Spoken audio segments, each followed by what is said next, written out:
Welcome to Classics You Slept Through's presentation of Three Men in a Boat, Say Nothing of the Dog, by Jerome K. Jerome. Chapters 13 through 15.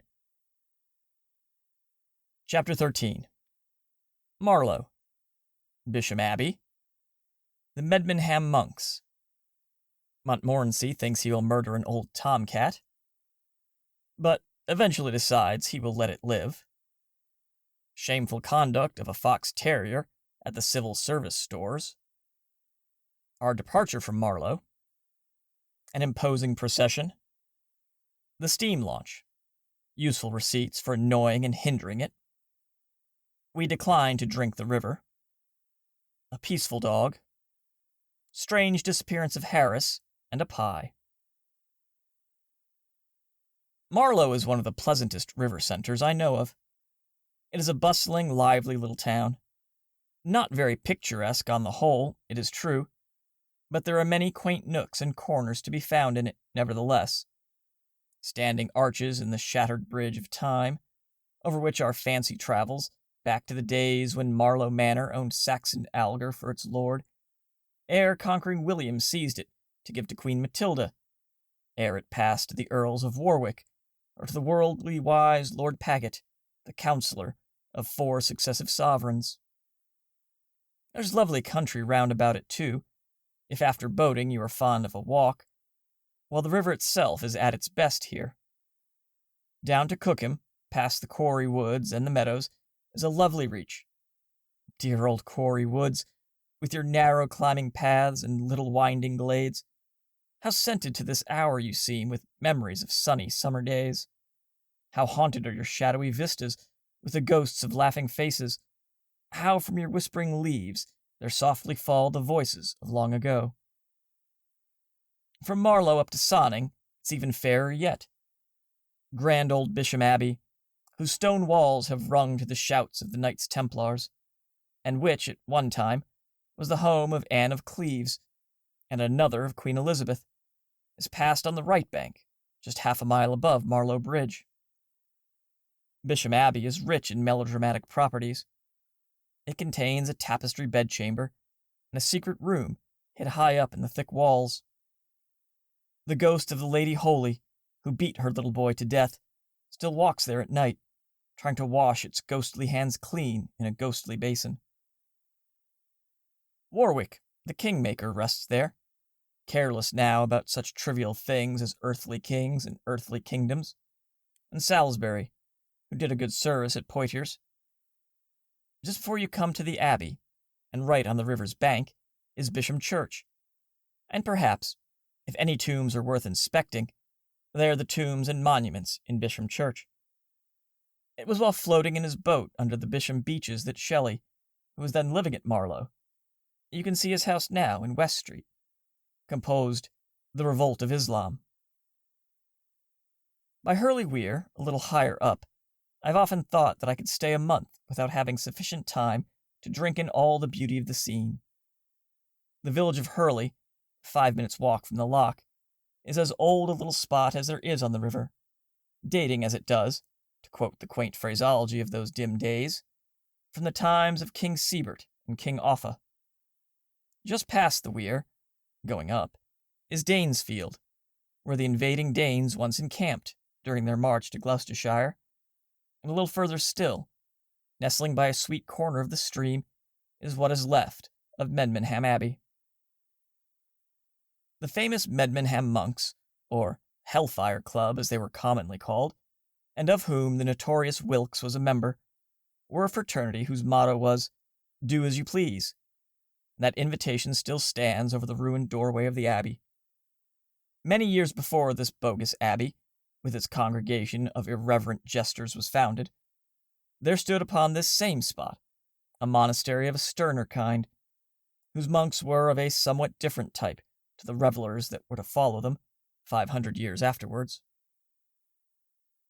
The Cistercian monks, whose abbey stood there in the 13th century, wore no clothes but rough tunics and cowls, and ate no flesh, nor fish, nor eggs. They lay upon straw, and they rose at midnight to mass. They spent the day in labor, reading, and prayer, and over all their lives there fell a silence as of death, for no one spoke.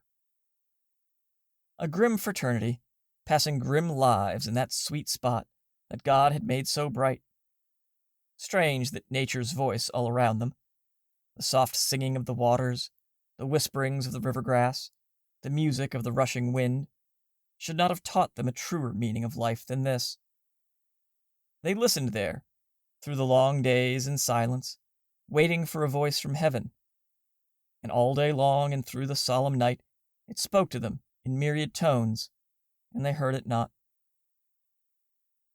From Medmenham to sweet Hamilton Loch, the river is full of peaceful beauty, but after it passes Greenlands, the rather uninteresting-looking river residence of my newsagent, a quiet, unassuming old gentleman who may often be met with about these regions during the summer months, sculling himself along in easy, vigorous style, or chatting genially to some old lock-keeper as he passes through, until well on the other side of Henley, it is somewhat bare and dull. We got up tolerably early on the Monday morning at Marlow, and went for a bathe before breakfast, and coming back, Montmorency made an awful ass of himself. The only subject on which Montmorency and I have any serious difference of opinion is cats. I like cats. Montmorency does not. When I meet a cat, I say, "Poor pussy," and stop down and tickle the side of its head. And the cat sticks up its tail in a rigid cast-iron manner, arches its back, and wipes its nose up against my trousers, and is all gentleness and peace. When Montmorency meets a cat, the whole street knows about it. There's enough bad language wasted in 10 seconds to last an ordinarily respectable man all his life with care. I do not blame the dog, contenting myself, as a rule, with merely clouting his head or throwing stones at him, because I take it that it is his nature. Fox terriers are born with about 4 times as much original sin in them as other dogs are, and it will take years and years of patient effort on the part of us Christians to bring about any appreciable reformation in the rowdiness of the fox terrier nature. I remember being in the lobby of the Haymarket stores one day, and all around me were dogs, waiting for the return of their owners, who were shopping inside. There were a mastiff, and 1 or 2 collies, and a St. Bernard, a few retrievers and Newfoundlands, a boarhound, a French poodle with plenty of hair round its head, but mangy about the middle, a bulldog, a few Lothair Arcade sort of animals about the size of rats, and a couple of Yorkshire tykes. There they sat, patient, good, and thoughtful. A solemn peacefulness seemed to reign in that lobby. An air of calmness and resignation, of gentle sadness, pervaded the room.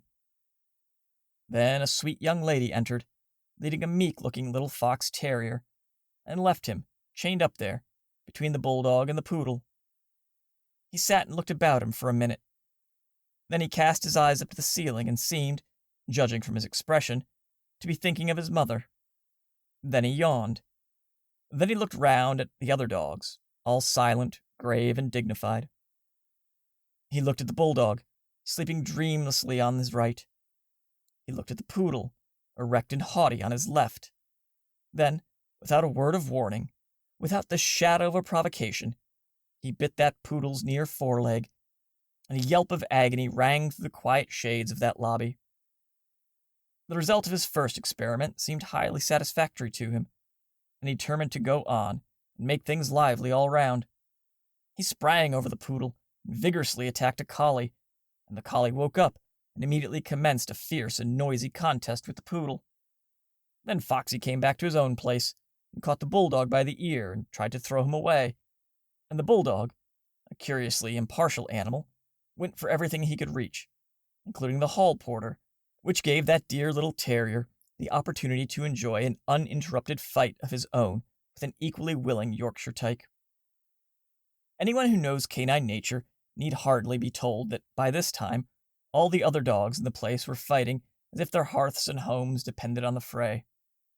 The big dogs fought each other indiscriminately, and the little dogs fought amongst themselves and filled up their spare time by biting the legs of the big dogs. The whole lobby was a perfect pandemonium, and the din was terrific. A crowd assembled outside in the Haymarket, and asked if it was a vestry meeting or, if not, who was being murdered, and why. Men came with poles and ropes and tried to separate the dogs, and the police were sent for. And in the midst of the riot, that sweet young lady returned and snatched up that sweet little dog of hers. He had laid the tyke up for a month, and had on the expression now of a newborn lamb, into her arms and kissed him and asked him if he was killed and what those great nasty brutes of dogs had been doing to him. And he nestled up against her and gazed up into her face with a look that seemed to say, "Oh, I'm so glad you've come to take me away from this disgraceful scene." She said that the people at the stores had no right to allow great savage things like those other dogs to be put with respectable people's dogs, and that she had a great mind to summon somebody. Such is the nature of fox terriers, and therefore I do not blame Montmorency for his tendency to row with cats, but he wished he had not given way to it that morning.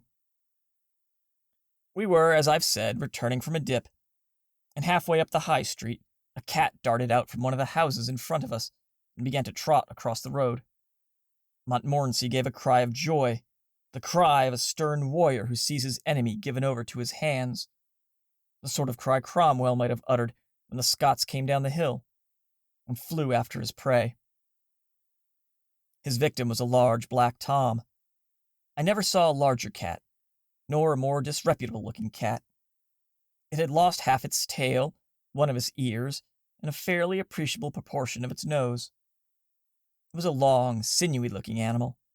It had a calm, contented air about it. Montmorency went for that poor cat at the rate of 20 miles an hour, but the cat did not hurry up, did not seem to have grasped the idea that its life was in danger. It trotted quietly on until its would-be assassin was within a yard of it, and then it turned round and sat down in the middle of the road, and looked at Montmorency with a gentle, inquiring expression that said, "Yes? You want me?"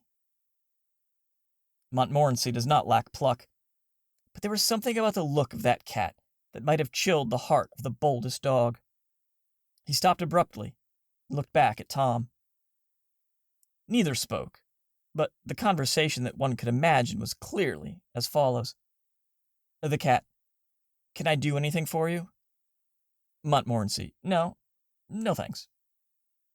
The cat: "Don't you mind speaking, if you really want anything, you know." Montmorency, backing down the high street: "Oh, no, not at all, certainly. Don't you trouble. I'm afraid I've made a mistake. I thought I knew you. Sorry I disturbed you." The cat: "Not at all. Quite a pleasure. Sure you don't want anything now?" Montmorency, still backing: "Not at all, thanks. Not at all. Very kind of you. Good morning." The cat: "Good morning." Then the cat rose and continued his trot, and Montmorency, fitting what he calls his tail carefully into its groove, came back to us, and took up an unimportant position in the rear. To this day, if you say the word cats to Montmorency, he will visibly shrink and look up piteously at you, as if to say, "Please don't." We did our marketing after breakfast, and revictualled the boat for 3 days. George said we ought to take vegetables, that it was unhealthy not to eat vegetables. He said they were easy enough to cook, that he would see to that. So we got 10 pounds of potatoes, a bushel of peas, and a few cabbages. We got a beefsteak pie, a couple of gooseberry tarts, and a leg of mutton from the hotel. The fruit and cakes and bread and butter and jam and bacon and eggs and other things we foraged round about the town for. Our departure from Marlow I regard as one of our greatest successes. It was dignified and impressive, without being ostentatious. We had insisted at all the shops we had been to that the things should be sent with us, then and there. None of your, "Yes, sir, I'll send them off at once. The boy will be down before you are, sir," and then fooling about on the landing stage and going back to the shop twice to have a row about them for us. We waited while the basket was packed and took the boy with us. We went to a good many shops, adopting this principle at each one, and the consequence was that, by the time we had finished, we had as fine a collection of boys with baskets following us around as a heart could desire. In our final march down the middle of High Street, to the river, must have been as imposing a spectacle as Marlowe had seen for many a long day.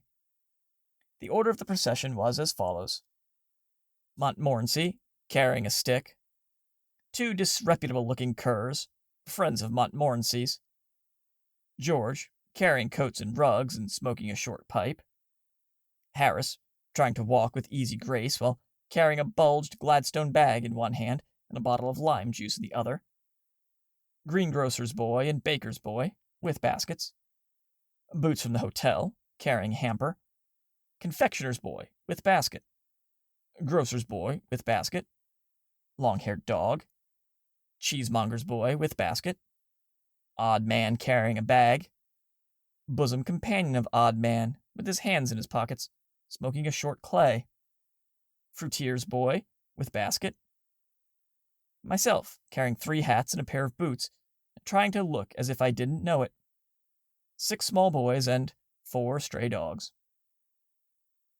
When we got down to the landing stage, the boatman said, "Let me see, sir. Was yours a steam launch or a houseboat?" On our informing him it was a double-sculling skiff, he seemed surprised. We'd had a good deal of trouble with steam launches that morning. It was just before the Henley week, and they were going up in large numbers, some by themselves, some towing houseboats. I do hate steam launches. I suppose every rowing man does. I never see a steam launch, but I feel I should like to lure it to a lonely part of the river, and there, in the silence and solitude, strangle it. There's a blatant bumptiousness about a steam launch that has the knack of rousing every evil instinct in my nature, and I yearn for the good old days, and you could go about and tell people what you thought of them with a hatchet and a bow and arrows. The expression on the face of the man who, with his hands in his pockets, stands by the stern, smoking a cigar, is sufficient to excuse a breach of the peace by itself, and the lordly whistle for you to get out of the way would, I am confident, ensure a verdict of justifiable homicide from any jury of rivermen. They used to have to whistle for us to get out of their way. If I may do so, without appearing boastful, I think I can honestly say that our one small boat during that week caused more annoyance and delay and aggravation to the steam launches that we came across than all the other crafts on the river put together. "Steam launch coming!" one of us would cry out on sighting the enemy in the distance, and in an instant everything was got ready to receive her. I would take the lines, and Harris and George would sit down beside me, all of us with our backs to the launch, and the boat would drift out quietly into midstream. On would come the launch, whistling, and on we would go, drifting.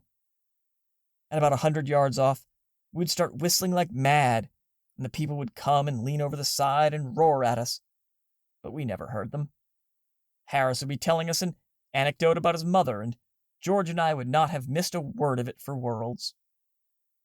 Then that launch would give one final shriek of a whistle that would nearly burst the boiler, and she would reverse her engines, and blow off steam, and swing round and get around, and everyone on board of it would rush to the bow and yell at us, and the people on the bank would stand about and shout to us, and all the other passing boats would stop and join in, till the whole river for miles up and down was in a state of frantic commotion. And then Harris would break off in the most interesting part of his narrative, and look up with mild surprise and say to George, "Why, George, bless me, if here isn't a steam launch!" And George would answer, "Well, do you know, I thought I heard something." Upon which we would get nervous and confused and not know how to get the boat out of the way, and the people in the launch would crowd round and instruct us. "Pull your right! Now, you idiot, back with your left! Not you, the other one! Leave the lines alone, can't you? Now, both together! Not that way! Oh, you!" And they would lower a boat and come to our assistance, and after a quarter of an hour's effort, they would get us clean out of their way, so they could go on, and we would thank them so much and ask them to give us a tow, but they never would. Another good way we discovered of irritating the aristocratic type of steam launch was to mistake them for a bean feast, and ask them if they were Mrs. Cubit's lot, or the Bermondsey Good Templars, and could they lend us a saucepan. Old ladies, not accustomed to the river, are always intensely nervous of steam launches. I remember going up once from Staines to Windsor, a stretch of water peculiarly rich in these mechanical monstrosities, with a party containing 3 ladies of this description.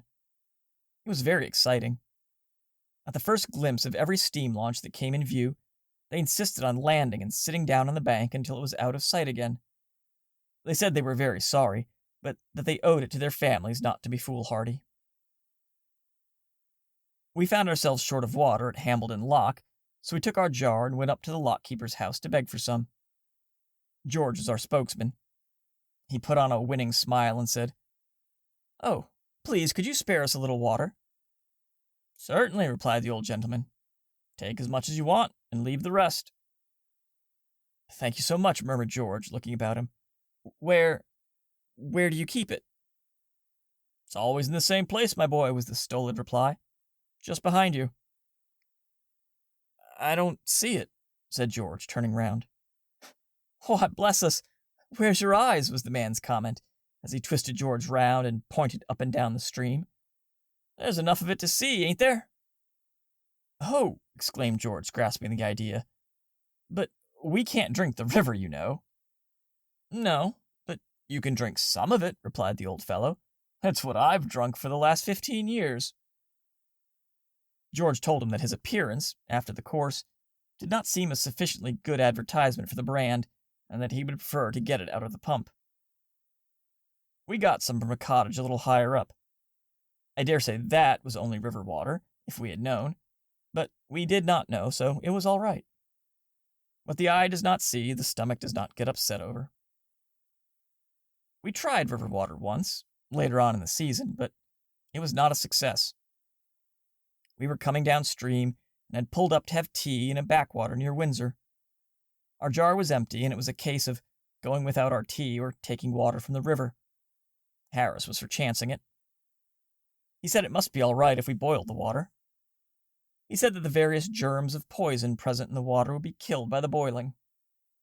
So we filled our kettle with Thames backwater and boiled it, and very careful we were to see that it did boil. We had made the tea and were just setting down comfortably to drink it, when George, with his cup halfway to his lips, paused and exclaimed, "What's that?" "What's what?" asked Harris and I. "Why, that," said George, looking westward. Harris and I followed his gaze, and saw, coming down towards us on the sluggish current, a dog. It was one of the quietest and peacefulest dogs I've ever seen. I never met a dog who seemed more contented, more easy in its mind. It was floating dreamily on its back, with its 4 legs stuck up straight into the air. It was what I should call a full-bodied dog, with a well-developed chest. On he came, serene, dignified, and calm, until he was abreast of our boat, and there, among the rushes, he eased up, and settled down cozily for the evening. George said he didn't want any tea, and emptied his cup into the water. Harris did not feel thirsty either, and followed suit. I had drunk half mine, but wished I had not. I asked George if he thought I was likely to have typhoid. He said, "Oh, no. He thought I had a very good chance indeed of escaping it. Anyhow, I should know in about a fortnight whether I had it or not." We went up the backwater to Wargrave. It's a short cut, leading out of the right-hand bank about half a mile above Marshlock. It's well worth taking, being a pretty, shady little piece of stream, besides saving nearly half a mile of distance. Of course, its entrance is studded with posts and chains, and surrounded with notice boards menacing all kinds of torture, imprisonment, and death to everyone who dares set skull upon its waters. I wonder some of these riparian boors don't claim the air of the river, and threaten everyone with 40 shillings fine who breathes it. But the posts and chains, a little skill will easily avoid. And as for the boards, you might, if you have 5 minutes to spare, and there's nobody about, and take 1 or 2 of them down and throw them into the river. Halfway up the backwater, we got out and lunched. It was during this lunch that George and I received a rather trying shock. Harris received a shock too, but I do not think Harris's shock could have been anything like so bad as the shock that George and I had over the business. You see, it was in this way. We were sitting in a meadow, about 10 yards from the water's edge, and we had just settled down comfortably to feed. Harris had the beefsteak pie between his knees and was carving it, and George and I were waiting with our plates ready. "Have you got a spoon there?" says Harris. "I want a spoon to help the gravy with." The hamper was close behind us, and George and I both turned round to reach one out. We were not 5 seconds getting it. When we looked round again, Harris and the pie were gone. It was a wide open field. There was not a tree or bit of hedge for hundreds of yards. He could not have tumbled into the river, because we were on the water side of him, and he would have had to climb over us to do it. George and I gazed all about. Then we gazed at each other. "Has he been snatched up to heaven?" I queried. "They'd hardly have taken the pie, too," said George. There seemed weight in this objection, and we discarded the heavenly theory. "I suppose the truth of the matter is," suggested George, descending to the commonplace and practicable, "that there's been an earthquake." And then he added, with a touch of sadness in his voice, "I wish he hadn't been carving that pie." With a sigh, we turned our eyes once more towards the spot where Harris and the pie had last been seen on earth. And there, as our blood froze in our veins and our hair stood up on end, we saw Harris's head, and nothing but his head, sticking bolt upright among the tall grass, the face very red, and bearing upon it an expression of great indignation. George was the first to recover. "Speak," he cried, "and tell us whether you are alive or dead, and where's the rest of you?" "Oh, don't be a stupid ass," said Harris's head. "I believe you did it on purpose." "Did what?" exclaimed George and I. "Why, put me to sit here. Darn silly trick. Here, catch hold of the pie." And out of the middle of the earth, as it seemed to us, rose the pie, very much mixed up and damaged, and after it scrambled Harris, tumbled, grubby, and wet. He had been sitting, without knowing it, on the very verge of a small gully, the long grass hiding it from view, and in leaning a little back he had shot over, pie and all. He said he'd never felt so surprised in all his life as when he first felt himself going, without being able to conjecture in the slightest what had happened. He thought at first that the end of the world had come. Harris believes to this day that George and I planned it all beforehand. Thus does unjust suspicion fall even the most blameless, for as the poet says, "Who shall escape calumny?" Who indeed? Chapter 14. Wargrave. Waxworks. Sonning. Our stew. Montmorency is sarcastic. Fight between Montmorency and the tea kettle. George's banjo studies. Meet with discouragement. Difficulties in the way of the musical amateur. Learning to play the bagpipes. Harris feels sad after supper. George and I go for a walk. Return, hungry and wet. There's a strangeness about Harris. Harris and the Swans, a remarkable story. Harris has a troubled night.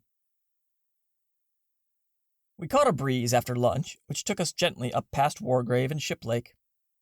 Mellowed in the drowsy sunlight of summer's afternoon, Wargrave, nestling where the river bends, makes a sweet old picture as you pass it, and one that lingers long upon the retina of memory. The George and Dragon at Wargrave boasts a sign, painted on one side by Leslie, R.A., and the other by Hodgson of that ilk. Leslie has depicted the fight. Hodgson has imagined the scene after the fight. George, the work done, enjoying his pint of beer. Day, the author of Sandford and Merton, lived and, more credit to the place still, was killed at Wargrave. In the church is a memorial to Mrs. Sarah Hill, who bequeathed £1 annually to be divided at Easter between 2 boys and 2 girls who have never been undutiful to their parents, who have never been known to swear or to tell untruths, to steal or to break windows.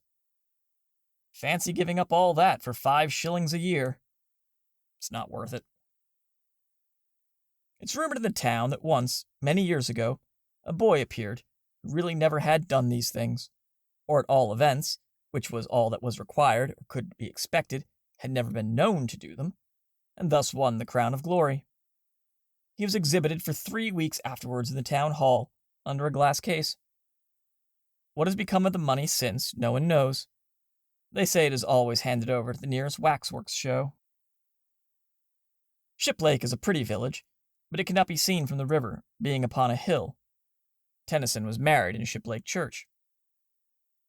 The river up to Sonning winds in and out through many islands, and is very placid, hushed, and lonely. Few folk, except at twilight, a pair or two of rustic lovers, walk along its banks. Arry and Lord Fitznoodle have been left behind at Henley, and dismal, dirty Reading is not yet reached. It is a part of the river in which to dream of bygone days, and vanished forms and faces, and things that might have been, but are not, confound them. We got out at Sonning and went for a walk round the village. It is the most fairy-like little nook on the whole river. It is more like a stage village than one built of bricks and mortar. Every house is smothered in roses, and now, in early June, they are bursting forth in clouds of dainty splendor. If you stop at Sonning, put up at the Bull, behind the church, it's a veritable picture of an old country inn, with green, square courtyard in front, where, on seats beneath the trees, the old men group of an evening to drink their ale and gossip over village politics, with low, quaint rooms and latticed windows, and awkward stairs and winding passages. We roamed about sweet Sonning for an hour or so, and then, it being too late to push on past Reading, we decided to go back to one of the Shiplake Islands and put up there for the night. It was still early when we got settled, and George said that, as we had plenty of time, it would be a splendid opportunity to try a good slap-up supper. He said he would show us what could be done up the river in the way of cooking, and suggested that, with the vegetables and the remains of the cold beef and general odds and ends, we should make an Irish stew. It seemed a fascinating idea. George gathered wood and made a fire, and Harris and I started to peel the potatoes. I should never have thought that peeling potatoes was such an undertaking. The job turned out to be the biggest thing of its kind that had ever been in. We began cheerfully, one might almost say skittishly, but our light-heartedness was gone by the time the first potato was finished.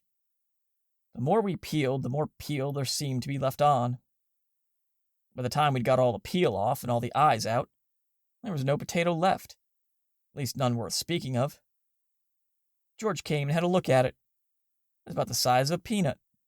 He said, "Oh, that won't do. You're wasting them. You must scrape them." So we scraped them, and that was harder work than peeling.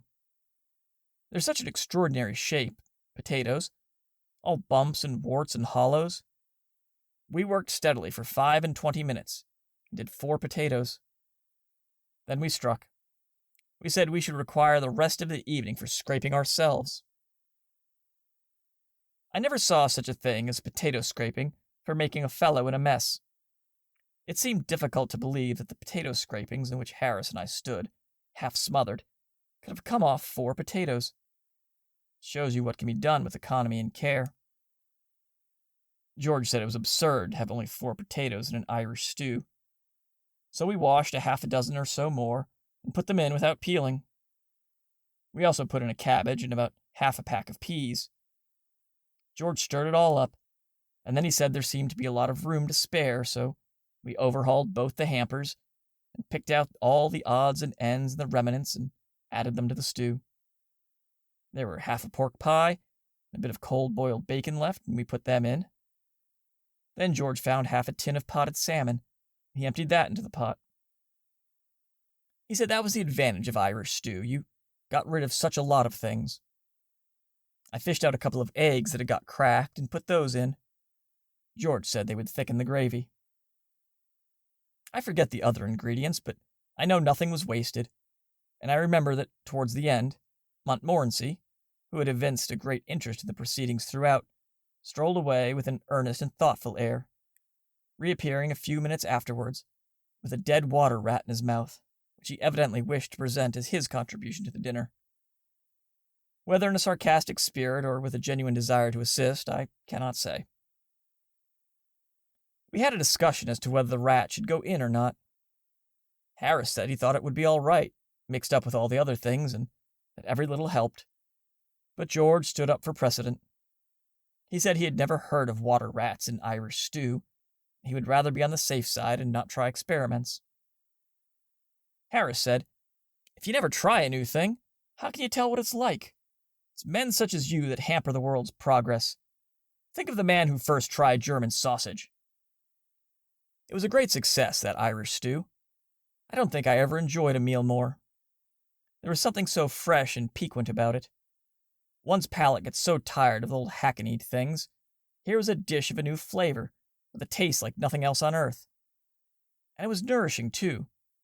As George said, there was good stuff in it. The peas and potatoes might have been a bit softer, but we all had good teeth, so that did not matter much. And as for the gravy, it was a poem. A little too rich, perhaps, for a weak stomach, but nutritious. We finished up with tea and cherry tart. Montmorency had a fight with the kettle during tea time, and came off a poor second. Throughout the trip, he had manifested a great curiosity concerning the kettle. He would sit and watch it as it boiled, with a puzzled expression, and try to rouse it every now and then by growling at it. When it began to splutter and steam, he regarded it as a challenge, and would want to fight it, only, at that precise moment, someone would always dash up and bear off his prey before he could get at it. Today, he determined he would be beforehand.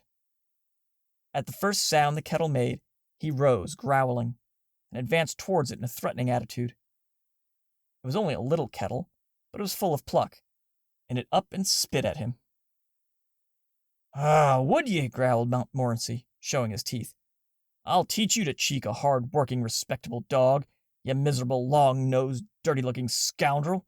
Come on!" And he rushed at that poor little kettle, and seized it by the spout. Then, across the evening stillness, broke a blood-curdling yelp, and Montmorency left the boat, and did a constitutional 3 times round the island at the rate of 35 miles an hour, stopping every now and then to bury his nose in a bit of cool mud. From that day, Montmorency regarded the kettle with a mixture of awe, suspicion, and hate. Whenever he saw it, he would growl and back at a rapid rate, with his tail shut down, and the moment it was put upon the stove, he would promptly climb out of the boat and sit on the bank till the whole tea business was over. George got his banjo out after supper, and wanted to play it, but Harris objected. He said he'd got a headache, and did not feel strong enough to stand it. George thought the music might do him good, said music often soothed the nerves and took away a headache, and he twanged 2 or 3 notes, just to show Harris what it was like. Harris said he'd rather have the headache. George has never learned to play the banjo to this day. He's had too much all-round discouragement to meet.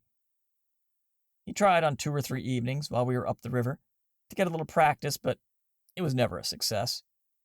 Harris's language used to be enough to unnerve any man, added to which Montmorency would sit and howl steadily right through the performance. It was not giving the man a fair chance. "What's he want to howl like that for when I'm playing?" George would exclaim indignantly, while taking aim at him with a boot. "Why do you want to play like that for when he's howling?" Harris would retort, catching the boot. "You let him alone. He can't help howling. He's got a musical ear, and your playing makes him howl." So George determined to postpone study of the banjo until he reached home. But he did not get much opportunity even there. Mrs. P. used to come up and say she was very sorry. For herself, she liked to hear him, but the lady upstairs was in a very delicate state, and the doctor was afraid it might injure the child. Then George tried taking it out with him late at night and practicing round the square, but the inhabitants complained to the police about it, and a watch was set for him one night, and he was captured. The evidence against him was very clear, and he was bound over to keep the peace for 6 months. He seemed to lose heart in the business after that. He did make 1 or 2 feeble efforts to take up the work again when the 6 months had elapsed, but there was always the same coldness, the same want of sympathy on the part of the world to fight against, and after a while he despaired altogether, and advertised the instrument for sale at a great sacrifice, quote, "owner having no further use for same," and took to learning card tricks instead. must be disheartening work learning a musical instrument. You would think that society, for its own sake, would do all it could to assist a man to acquire the art of playing a musical instrument. But it doesn't. I knew a young fellow once who was studying to play the bagpipes, and you would be surprised at the amount of opposition he had to contend with. Why, not even from the members of his own family did he receive what you could call active encouragement. His father was dead against the business from the beginning, and spoke quite unfeelingly on the subject. My friend used to get up early in the morning to practice, but he had to give that plan up because of his sister. She was somewhat religiously inclined, and she said it seemed such an awful thing to begin the day like that. So he sat up at night instead and played after the family had gone to bed, but that did not do, as it got the house such a bad name. People, going home late, would stop outside to listen, and then put it about all over the town the next morning that a fearful murder had been committed at Mr. Jefferson's the night before, and would describe how they'd heard the victim's shrieks and the brutal oaths and curses of the murderer, followed by the prayer for mercy and the last dying gurgle of the corpse.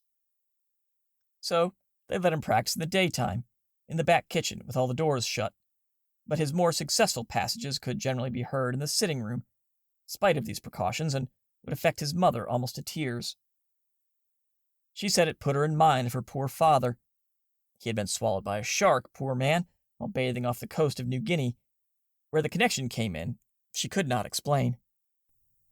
Then they knocked up a little place for him at the bottom of the garden, about 1/4 of a mile from the house, and made him take the machine down there when he wanted to work it. And sometimes a visitor would come to the house who knew nothing of the matter, and they would forget to tell him all about it and caution him, and he would go out for a stroll round the garden and suddenly get within earshot of those bagpipes without being prepared for it or knowing what it was. If he were a man of strong mind, it only gave him fits, but a person of mere average intellect it usually sent mad. There is, it must be confessed, something very sad about the early efforts of an amateur in bagpipes. I have felt that myself when listening to my young friend. They appear to be a trying instrument to perform upon. You have to get enough breath for the whole tune before you start. At least, so I gathered from watching Jefferson. He would begin magnificently, with a wild, full, come-to-the-battle sort of note that quite roused you. But he would get more and more piano as he went on, and the last verse generally collapsed in the middle with a splutter and a hiss. You want to be in good health to play the bagpipes. Young Jefferson only learnt to play one tune on those bagpipes, but I never heard any complaints about the insufficiency of his repertoire. None whatever. This tune was, "The Campbells are coming, hooray, hooray," so he said, though his father always held that it was the Bluebells of Scotland. Nobody seemed quite sure what it was exactly, but they all agreed that it sounded Scotch. Strangers were allowed 3 guesses, and most of them guessed a different tune each time. Harris was disagreeable after supper. I think it must have been the stew that upset him. He is not used to high living. So George and I left him in the boat and settled for a mouch around Henley. He said he should have a glass of whiskey and a pipe and fix things up for the night. We were to shout when we returned, and he would row over from the island and fetch us. "Don't go to sleep, old man," we said as we started. "Not much fear of that while this stew's on," he grunted as he pulled back to the island. Henley was getting ready for the regatta and was full of bustle. We met a goodish number of men we knew about the town, and in their pleasant company the time slipped by somewhat quickly, so that it was nearly 11 o'clock before we set off on our 4-mile walk home, as we had learned to call our little craft by this time. It was a dismal night, coldish, with a thin rain falling, and as we trudged through the dark, silent fields, talking low to each other, and wondering if we were going right or not, we thought of the cozy boat, with the bright light streaming through the tight drawn canvas, of Harris and Montmorency and the whiskey, and we wished that we were there. We conjured up the picture of ourselves inside, tired and a little hungry, of the gloomy river, the shapeless trees, and like the giant glowworm underneath them, our dear old boat so snug and warm and cheerful. We could see ourselves at supper there, pecking away at cold meat and passing each other chunks of bread. We could hear the cheery clatter of our knives, the laughing voices filling all the space and overflowing through the opening out into the night. We hurried to realize the vision. We struck the towpath at length, and that made us happy, because prior to this we had not been sure whether we were walking towards the river or away from it, and when you are tired and want to go to bed, uncertainties like that worry you. We passed Skip Lake as the clock was striking 11:45, and then George said thoughtfully, "You don't happen to remember which of the islands it was, do you?" "No," I replied, beginning to grow thoughtful too. "I don't. How many are there?" "Only 4, answered George. "It will be all right, if he's awake." "And if not?" I queried. But we dismissed that train of thought. We shouted when we came opposite the first island, but there was no response, so we went to the second and tried there, and obtained the same result. "Oh, I remember now," said George. "It was the third one." And we ran on hopefully to the third one, and hallooed. No answer. The case was becoming serious. It was now past midnight. The hotels at Skip Lake and Henley would be crammed, and we could not go round knocking up cottagers or households in the middle of the night to know if they let apartments. George suggested walking back to Henley and assaulting a policeman, and so getting a night's lodging in the station house. But then there was the thought, suppose he only hits us back and refuses to lock us up? We could not pass the whole night fighting policemen. Besides, we did not want to overdo the thing and get 6 months. We despairingly tried what seemed in the darkness to be the 4th island, but met with no better success. The rain was coming down fast now, and evidently meant to last. We were wet to the skin, and cold and miserable. We began to wonder whether there were only 4 islands or more, or whether we were near the islands at all, or whether we were anywhere within a mile of where we ought to be, or in the wrong part of the river altogether. Everything looked so strange and different in the darkness. We began to understand the sufferings of the babes in the wood. Just when we had given up all hope. Yes, I know it's always the time that things happen in novels and tales, but I can't help it. I resolved, when I began to write this book, that I would be strictly truthful in all things, and so I will be, even if I have to employ hackneyed phrases for the purpose. It was just when we had given up all hope, and I must therefore say so. Just when we had given up all hope, then I suddenly caught sight, a little way below us, of a strange, weird sort of glimmer flickering among the trees on the opposite bank. For an instant, I thought of ghosts. It was such a shadowy, mysterious light. The next moment it flashed across me that it was our boat, and I sent up such a yell across the water that made the night seem to shake in its bed. We waited breathless for a minute, and then, oh, the divinest music of the darkness, we heard the answering bark of Montmorency. We shouted back loud enough to wake the 7 sleepers. I never could understand myself why it should take more noise to wake 7 sleepers than 1. And after what seemed like an hour, but was really, I suppose, about 5 minutes, we saw the lighted boat creeping slowly over the blackness and heard Harris's sleepy voice asking where we were. There was an unaccountable strangeness about Harris. It was something more than mere ordinary tiredness. He pulled the boat against the part of the bank from which it was quite impossible for us to get into it, and immediately went to sleep. It took us an immense amount of screaming and roaring to wake him up again and put some sense into him, but we succeeded at last and got safely on board. Harris had a sad expression on him, so we noticed, when we got into the boat. He gave you the idea of a man who had been through trouble. We asked him if anything had happened, and he said, "Swans." It seemed we had moored close to a swan's nest, and, soon after George and I had gone, the female swan came back and kicked up a row about it. Harris had chivied her off, and she had gone away and fetched up her old man. Harris said he had quite a fight with these 2 swans, but courage and skill had prevailed in the end, and he had defeated them. Half an hour afterwards, they returned with 18 other swans. It must have been a fearful battle, so far as we could understand Harris's account of it. The swans had tried to drag him and Montmorency out of the boat and drown them, and he had defended himself like a hero for 4 hours, and had killed the lot, and they had all paddled away to die. "How many swans did you say there were?" asked George. 32, replied Harris sleepily. "You said 18 just now," said George. "No, I didn't," grunted Harris. "I said 12. Think I can't count?" What were the real facts about these swans we never found out? We questioned Harris on the subject in the morning, and he said, "What swans?" and seemed to think that George and I had been dreaming. Oh, how delightful it was to be safe in the boat after our trials and fears. We ate a hearty supper, George and I, and we should have had some toddy after it if we could have found the whiskey, but we could not. We examined Harris as to what he had done with it, but he said he did not seem to know what we meant by whiskey or what we were talking about at all. Montmorency looked as if he knew something, but said nothing. I slept well that night, and should have slept better if it had not been for Harris. I had a vague recollection of being woken up at least a dozen times during the night by Harris wandering about the boat with the lantern, looking for his clothes. He seemed to be worrying about his clothes all night. Twice he routed up George and myself to see if we were lying on his trousers. George got quite wild with the second time. "What the thunder do you want your trousers for, in the middle of the night?" he asked indignantly. "Why don't you lie down and go to sleep?"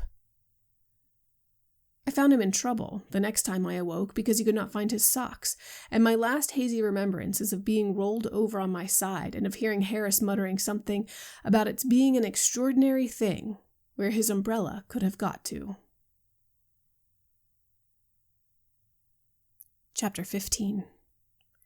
Household duties, love of work, the old river hand, what he does and what he tells you he has done, skepticism of the new generation, early boating recollections, rafting. George does the thing in style. The old boatman, his method. So calm, so full of peace. The beginner. Punting. A sad accident. Pleasures of friendship. Sailing, my first experience. Possible reason why we were not drowned. We woke late the next morning and, at Harris's earnest desire, partook of a plain breakfast with non-dainties. Then we cleaned up and put everything straight, a continual labor which was beginning to afford me a pretty clear insight into a question that had often posed me, namely, how a woman with the work of only one house on her hands manages to pass away her time. And, at about 10, set out on what we had determined should be a good day's journey. We agreed that we would pull this morning as a change from towing, and Harris thought the best arrangement would be that George and I should scull and he steer. I did not chime in with this idea at all. I said I thought Harris would have been showing a more proper spirit if he had suggested that he and George should work and let me rest a bit. It seemed to me that I was doing more than my fair share of the work on this trip, and I was beginning to feel strongly on the subject. It always does seem to me that I am doing more work than I should. It is not that I object to the work, mind you. I like work. It fascinates me. I can sit and look at it for hours. I love to keep it by me. The idea of getting rid of it nearly breaks my heart. You cannot give me too much work. To accumulate work has almost become a passion with me. My study is so full of it now that there is hardly an inch of my room for any more. I shall have to throw out a wing soon. And I am careful of my work, too. Why, some of the work that I have by me now has been in my possession for years and years, and there isn't a finger mark on it. I take great pride in my work. I take it down now and then and dust it. No man keeps his work in better state of preservation than I do. But though I crave for work, I still like to be fair. I do not ask for more than my proper share, but I get it without asking for it. At least so it appears to me. And this worries me. George says he does not think I need to trouble myself on the subject. He thinks it is only my over-scrupulous nature that makes me fear I am having more than my due, and that, as a matter of fact, I don't have half as much as I ought. But I expect he only says this to comfort me. In a boat, I have always noticed that it is the fixed idea of each member of the crew that he is doing everything. Harris's notion was that it was he alone who had been working, and that both George and I had been imposing upon him. George, on the other hand, ridiculed the idea of Harris's having done anything more than eat and sleep, and had a cast-iron opinion that it was he, George himself, who had done all the labor worth speaking of. He said he had never been out with such a couple of lazily skulks as Harris and I. That amused Harris. "Fancy old George talking about work," he laughed. "Why, about half an hour of it would kill him. Have you ever seen George work?" he added, turning to me. I agreed with Harris that I never had, most certainly not since we had started on this trip. Well, I don't see how you can know much about it one way or the other, George retorted on Harris, for I'm blessed if you haven't been asleep half the time. Have you ever seen Harris fully awake, except at mealtime? Asked George, addressing me. Truth compelled me to support George. Harris had been very little good in the boat so far as helping was concerned from the beginning. Well, hang it all, I've done more than old Jay anyhow, rejoined Harris. Well, you couldn't very well have done less, added George. I suppose Jay thinks he is the passenger, continued Harris. And that was their gratitude to me for having brought them and their wretched old boat all the way up from Kingston, and for having superintended and managed everything for them, and taken care of them and slaved for them. It is the way of the world. We settled the present difficulty by arranging that Harris and George should scull up past Reading, and that I should tow the boat on from there. Pulling a heavy boat against a strong stream has few attractions for me now. There was a time, long ago, when I used to clamor for the hard work. Now I like to give the youngsters a chance. I notice that most of the old river hands are similarly retiring whenever there is any stiff pulling to be done. You can always tell the old river hand by the way in which he stretches himself out upon the cushions at the bottom of the boat and encourages the rowers by telling them anecdotes about the marvelous feats he performed last season. Call what you're doing hard work? He drawls between his contented whiffs, addressing the two perspiring novices who have been grinding away steadily upstream for at least an hour and a half. Why, Jim Biffles and Jack and I, last season, pulled up from Marlow and Goring in one afternoon. Never stopped once. Do you remember that, Jack? Jack, who has made himself a bed up in the prow of all the rugs and coats he can collect, and who has been lying there asleep for the last 2 hours, partially wakes upon being thus appealed to, and recollects all about the matter, and also remembers that there was an unusually strong stream against them all the way. Likewise a stiff wind. About 34 miles, I suppose it must have been, adds the first speaker, reaching down another cushion to put under his head. No, don't exaggerate, Tom, murmurs Jack reprovingly. 33 at the outside. And Jack and Tom, quite exhausted by this conversational effort, drop off to sleep once more. And the two simple-minded youngsters at the sculls feel quite proud of being allowed to row such a wonderful oarsman as Jack and Tom, and strain away harder than ever. When I was a young man, I used to listen to these tales from my elders, and take them in, and swallow them, and digest every word of them, and then come up for more. But the new generation do not seem to have the simple faith of the old times. We, George, Harris, and myself, took a run up with us last season, and we plied him with the customary stretchers about the wonderful things we had done all the way up. We gave him all the regular ones, the time-honored lies that have done duty up the river with every boating man for the years past, and added 7 entirely original ones that we had invented ourselves, including a really quite likely story founded to a certain extent on all but true episode, which had actually happened in a modified degree some years ago to friends of ours, a story that a mere child could have believed without injuring itself much. And that young man mocked at them all, and wanted us to repeat the feats then and there, and to bet us 10 to 1 that we didn't. We got to chatting about our rowing experiences this morning, and to recounting stories of our first efforts in the art of oarsmanship. My own earliest boating recollection is of 5 of us contributing 3 pence each and taking out a curiously constructed craft on the Regent's Park Lake, drying ourselves subsequently in the park keeper's lodge. After that, having acquired a taste for the water, I did a good deal of rafting in various suburban brick fields, an exercise providing more interest and excitement than might be imagined, especially when you are in the middle of the pond and the proprietor of the materials of which the raft is constructed suddenly appears on the bank with a big stick in his hand. Your first sensation on seeing this gentleman is that, somehow or other, you don't feel equal to company and conversation, and that, if you could do so without appearing rude, you would rather avoid meeting him, and your object is, therefore, to get off on the opposite side of the pond to which he is, and to go home quietly and quickly, pretending not to see him. He, on the contrary, is yearning to take you by the hand and talk to you. It appears that he knows your father and is intimately acquainted with yourself, but this does not draw you towards him. He says he'll teach you to take his boards and make a raft of them, but seeing that you know how to do this pretty well already, the offer, though doubtless kindly meant, seems a superfluous one on his part, and you are reluctant to put him to any trouble by accepting it. His anxiety to meet you, however, is proof against all your coolness, and the energetic manner in which he dodges up and down the pond so as to be on the spot to greet you when you land is really quite flattering. If he be of a stout and short-winded build, you can easily avoid his advances, but when he is of the useful and long-legged type, a meeting is inevitable.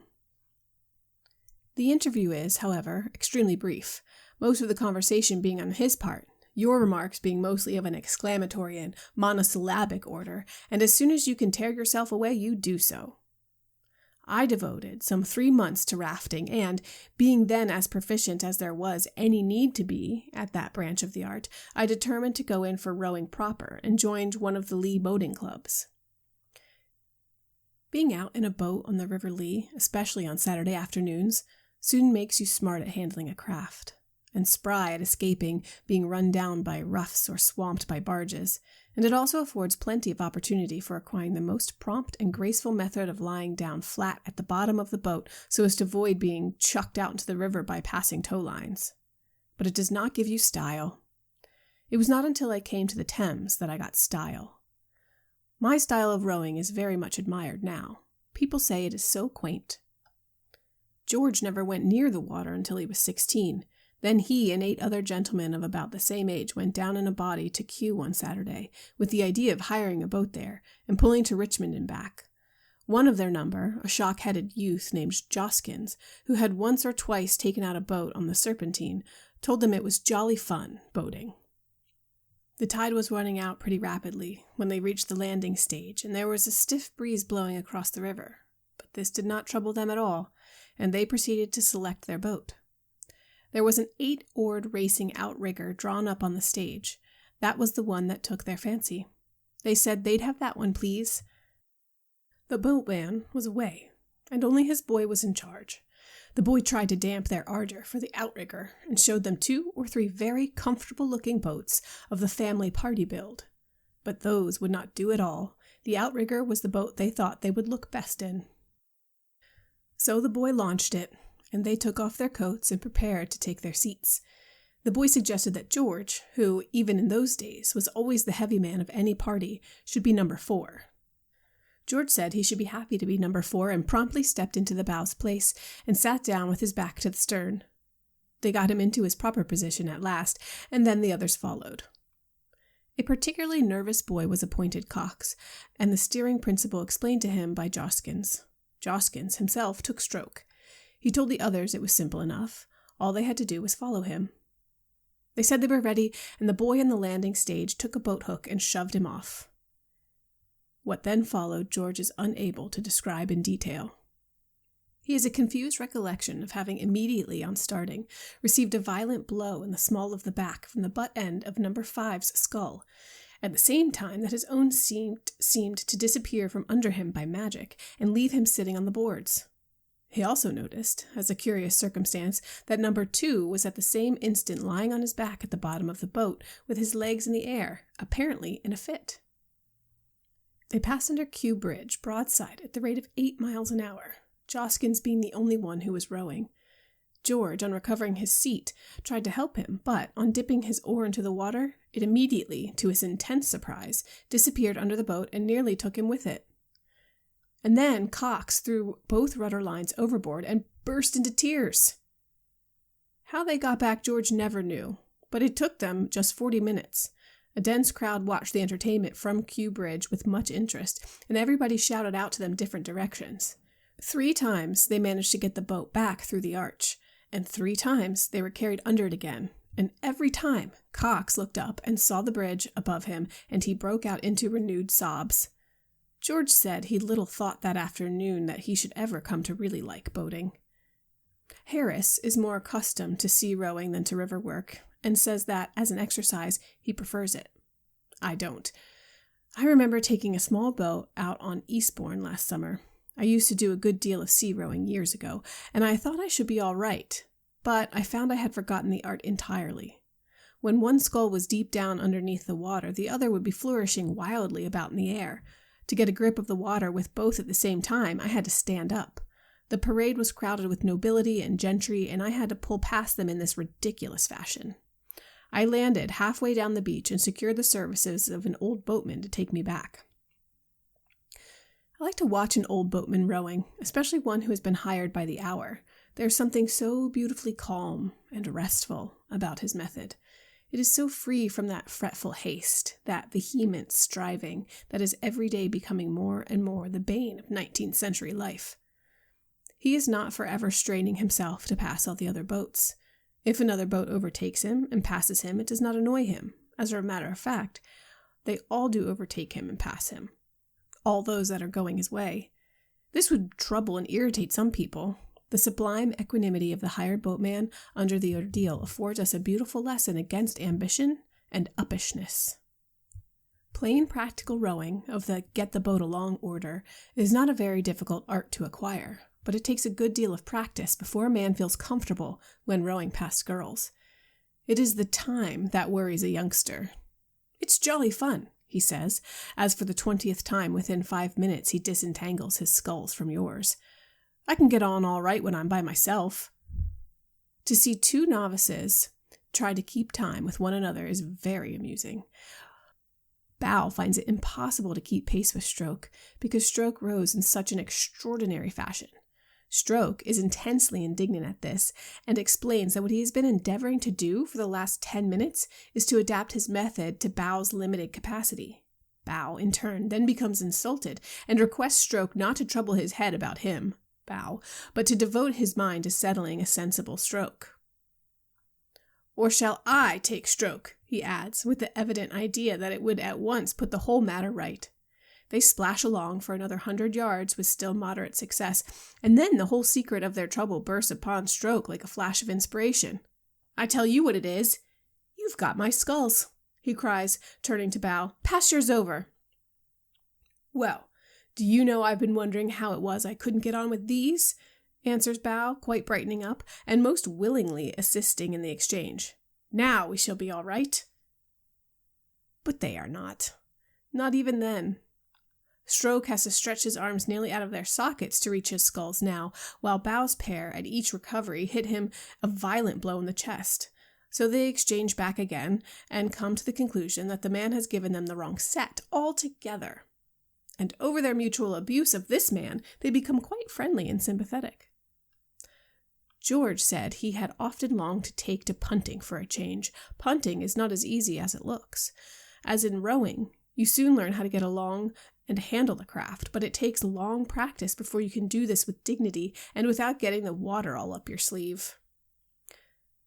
One young man I knew had a very sad accident happen to him the first time he went punting. He had been getting on so well that he had grown quite cheeky over the business and was walking up and down the punt, working his pole with careless grace that was quite fascinating to watch. Up he would march to the head of the punt, plant his pole, and then run along to the right to the other end, just like an old punter. Oh, it was grand. And it would have all gone on being grand if he had not, unfortunately, while looking round to enjoy the scenery, taken just one step more than there was any necessity for, and walked off the punt altogether. The pole was firmly fixed in the mud, and he was left clinging to it while the punt drifted away. It was an undignified position for him. A rude boy in the bank immediately yelled to a lagging chum to hurry up and see the real monkey on a stick. I could not go to his assistance because, as ill luck would have it, we had not taken the proper precaution to bring out a spare pole with us. I could only sit and look at him. His expression as the pole slowly sank with him I shall never forget. There was so much thought in it. I watched him gently let down into the water and saw him scramble out, sad and wet. I could not help laughing. He looked such a ridiculous figure. I continued to chuckle to myself about it for some time, and then it was suddenly forced in upon me that really I had got very little to laugh at when I came to think of it. Here I was, alone in a punt, without a pole, drifting helplessly down midstream, possibly towards a weir. I began to feel very indignant with my friend for having stepped overboard and gone off in that way. He might, at all events, have left me the pole. I drifted on for about a quarter of a mile, and then I came in sight of a fishing punt moored in midstream, in which sat 2 old fishermen. They saw me bearing down upon them, and they called out to keep out of their way. "I can't," I shouted back. "But you don't try," they answered. I explained the matter to them when I got nearer, and they caught me and lent me a pole. The weir was just 50 yards below. I am glad they happened to be there. The first time I went punting was in company of 3 other fellows. They were going to show me how to do it. We could not all start together, so I said I would go down first and get out the punt, and then I could potter about and practice a bit until they came. I could not get a punt out that afternoon. They were all engaged, so I had nothing else to do but to sit down on the bank, watching the river and waiting for my friends. I had not been sitting there long before my attention became attracted to a man in a punt who, I noticed with some surprise, wore a jacket and cap exactly like mine. He was evidently a novice at punting, and his performance was most interesting. You never knew what was going to happen when he put the pole in. He evidently did not know himself. Sometimes he shot upstream, and sometimes he shot downstream, and at other times he simply spun round and came up the other side of the pole, and with every result he seemed equally surprised and annoyed. The people about the river began to get quite absorbed in him after a while, and to make bets with one another as to what would be the outcome of his next push. In the course of time, my friends arrived on the opposite bank, and they stopped and watched him too. His back was towards them, and they only saw his jacket and cap. From this, they immediately jumped to the conclusion that it was I, their beloved companion, who was making an exhibition of himself, and their delight knew no bounds. They commenced to chaff him unmercilessly. I did not grasp their mistake at first, and I thought, how rude of them to go on like that, with a perfect stranger too. But before I could call out and reprove them, the explanation of the matter occurred to me, and I withdrew behind a tree. Oh, how they enjoyed themselves ridiculing that young man. For 5 good minutes they stood there, shouting ribaldry at him, deriding him, mocking him, jeering at him. They peppered him with stale jokes. They even made a few new ones and threw at him. They hurled at him all the private family jokes belonging to our set, and which must have been perfectly unintelligible to him. And then, unable to stand their brutal jibes any longer, he turned round on them, and they saw his face. I was glad to notice that they had sufficient decency left in them to look very foolish. They explained to him that they had thought he was someone they knew. They said they hoped he would not deem them capable of so insulting anyone except a personal friend of their own. Of course, their having mistaken him for a friend excused it. I remember Harris telling me once of a bathing experience he had at Boulogne. He was swimming about there near the beach when he felt himself suddenly seized by the neck from behind and forcibly plunged under water.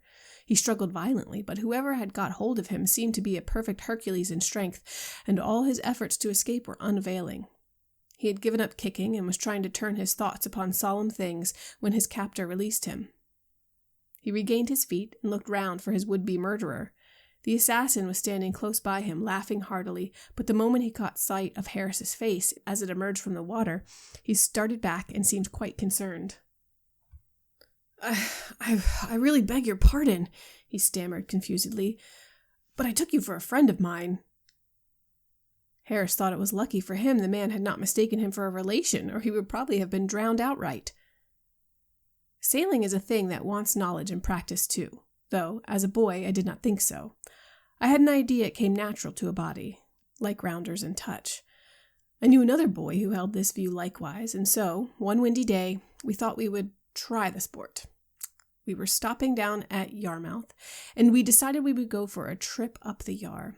We hired a sailing boat at the big yard by the bridge and started off. "It's rather a rough day," said the man to us as we puff off. "Better take it a reef and lump sharp when you get round the bend." We said we would make a point of it, and left him with a cheery "Good morning," and wondering to ourselves how you luffed, and where we were to get a reef from, and what we were to do with it when we had got it. We rowed until we were out of sight of the town, and then, with a wide stretch of water in front of us and the wind blowing a perfect hurricane across it, we felt that the time had come to commence operations. Hector, I think that was his name, went on pulling while I unrolled the sail. It seemed a complicated job, but I accomplished it at length, and then came the question, which was the top end? By a sort of natural instinct, we, of course, eventually decided that the bottom was the top and set to work to fix it upside down. But it was a long time before we could get it up, either that way or any other. The impression in the mind of the sail seemed to be that we were playing at funerals, and that I was the corpse, and itself was the winding sheet. When it found that this was not the idea, it hit me over the head with the boom and refused to do anything. "Wet it," said Hector. "Drop it over and get it wet." He said people in ships always wetted the sails before they put them up. So I wetted it, but that only made matters worse than they were before. A dry sail clinging to your legs and wrapping itself around your head is not pleasant, but when the sail is sopping wet, it becomes quite vexing. We did get the thing up at last, the two of us together. We fixed it, not exactly upside down, more sideways like, and we tied it up to the mast with the painter, which we cut off for the purpose. That the boat did not upset, I simply state as a fact. Why it did not upset, I am unable to offer any reason. I have often thought about the matter since, but I have never succeeded in arriving at any satisfactory explanation of the phenomenon. Possibly the result may have been brought about by the natural obstinacy of all things in this world. The boat may have possibly come to the conclusion, judging from a cursory view of our behavior, that we had come out for a morning suicide, and had thereupon determined to disappoint us. That is the only suggestion I can offer. By clinging like grim death to the gunwale, we just managed to keep inside the boat, but it was exhausting work.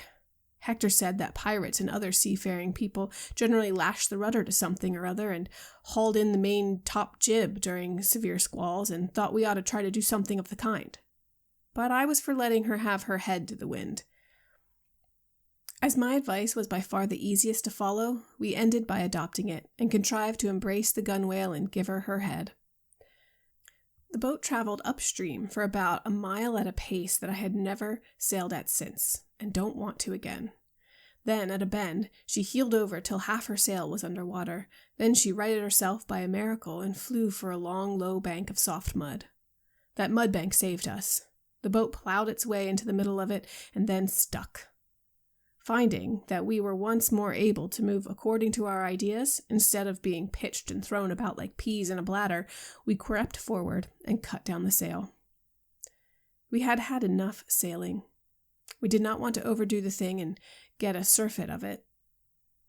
We had had a sail, a good, all-round, exciting, interesting sail, and now we thought we would have a row, just for a change, like. We took the sculls and tried to push the boat off the mud, and in doing so, we broke one of the sculls. After that, we proceeded with great caution, but they were a wretched old pair, and the second one cracked almost easier than the first and left us helpless. The mud stretched out for about 100 yards in front of us, and behind us was the water. The only thing to be done was to sit and wait until someone came by. It was not the sort of day to attract people out on the river, and it was 3 hours before a soul came in sight. It was an old fisherman who, with immense difficulty, at last rescued us, and we were towed back in an ignominious fashion to the boatyard. What between tipping the man who had brought us home, and paying for the broken sculls, and for having been out for 4 hours and a half, it cost us a pretty considerable number of weeks' pocket money, that sail. But we learned experience, and they say that is always cheap, at any price. You have been listening to Classics You Slept Through's reading of 3 Men in a Boat, to say nothing of the dog, by Jerome K. Jerome, chapters 13 through 15. Join us for our next episode where we discuss this last section. Peace.